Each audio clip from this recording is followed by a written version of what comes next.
السلام عليكم ورحمة الله وبركاته. الحمد لله نحمده ونستعينه ونستغفره ونؤمن به ونتوكل عليه ونعوذ بالله من شرور أنفسنا ومن سيئات أعمالنا. من يهده الله فلا مضل له ومن يضلله فلا هادي له. ونشهد أن لا إله إلا الله وحده لا شريك له. ونشهد أن سيدنا ومولانا محمدا عبده ورسوله أرسله الله تعالى إلى الحق بشيرا ونذيرا وداعيا إلى الله بإذنه وسراجا منيرا.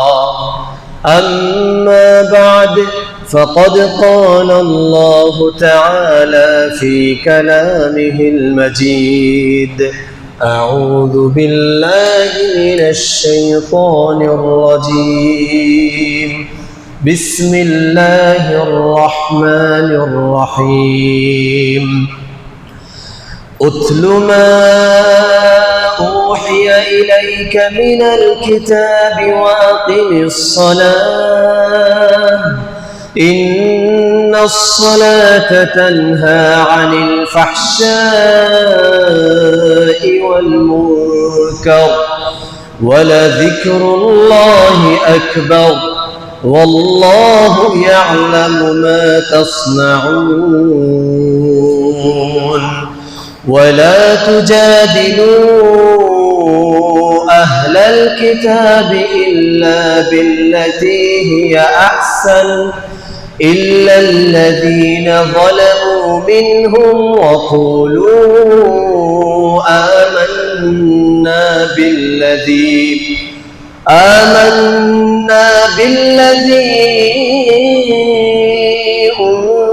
أنزل إلينا وأنزل إليكم وإلهنا وإلهكم واحد ونحن له مسلمون. صدق الله العظيم. وقال رسولنا المصطفى صلى الله عليه وسلم: من ترك صلاة متعمدا فقد كفر أو كما قال عليه الصلاة والسلام. شكر درود إبراهيم كريم. اللهم صل على محمد وعلى آل محمد كما صليت على إبراهيم وعلى آل إبراهيم إنك حميد مجيد. اللهم بارك على محمد وعلى آل محمد كما باركت على إبراهيم وعلى آل إبراهيم إنك حميد مجيد. اللهم صل وسلم وبارك عليه. اللهم ثبتنا عند الموت بلا إله إلا الله. اللهم اجعلنا من الذين آمنوا وعملوا الصالحات وتواصوا بالحق وتواصوا بالصبر. آمين يا رب العالمين.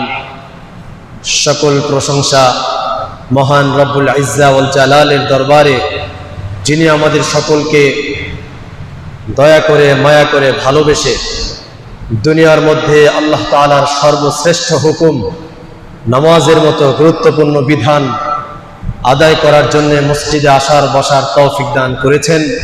সেজন্য রব্বে করিমের দরবারে মন খুলে প্রাণকে উজাড় করে কালিমাতুশ শুকর পাঠ করি, বলি আলহামদুলিল্লাহ। আপনাদের সামনে কালামুল্লাহ শরীফের 2টি আয়াত পেশ করেছি এবং ছোট একটি হাদিসে পাক পেশ করেছি। এর আলোকে আজকে সংক্ষিপ্ত আলোচনা করার প্রয়াস চালাবো নামাজের গুরুত্ব। এই বিষয়ে সংক্ষিপ্ত আলোচনা করার প্রয়াস চালাবো ইনশাআল্লাহ। ওয়া মা তৌফিকি ইল্লা বিল্লাহ। মুহতারাম হাজিরিন, যে আয়াত আপনাদের সামনে পেশ করেছি এই আয়াতের ভেতরে আছে ইন্নাস সালাতা তানহা আনিল ফাহশাই ওয়াল মুনকার ওয়া লাযিকরুল্লাহি আকবার ওয়াল্লাহু ইয়ালামু মা তাসনাউন।